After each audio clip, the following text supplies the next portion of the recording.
का जानी पैंचर वाला तकरीबन हो गया ना कि 20-25 साल।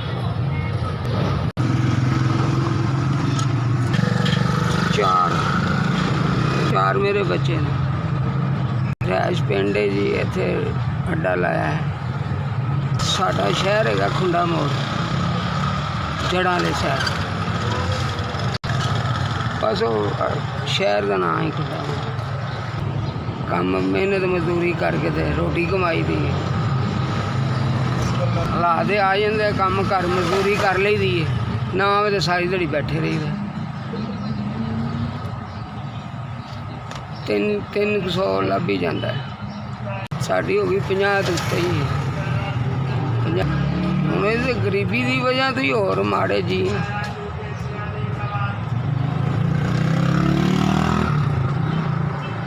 सड़कते बैठे हैं अपन।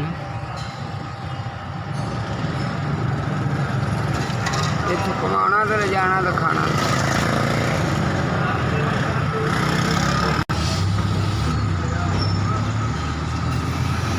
नंबर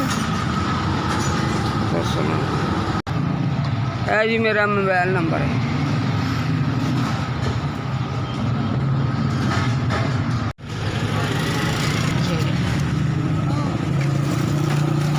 बस ये भिजवा ला। 1 2 3 4 का ऐसी जिन्हें भेजे अल्लाह उसका भला करे। मैनू 4000 दिता ने, खैर करे जी, उन्होंने अल्लाह भला करे। माड़े बंदे की हेल्प की ने।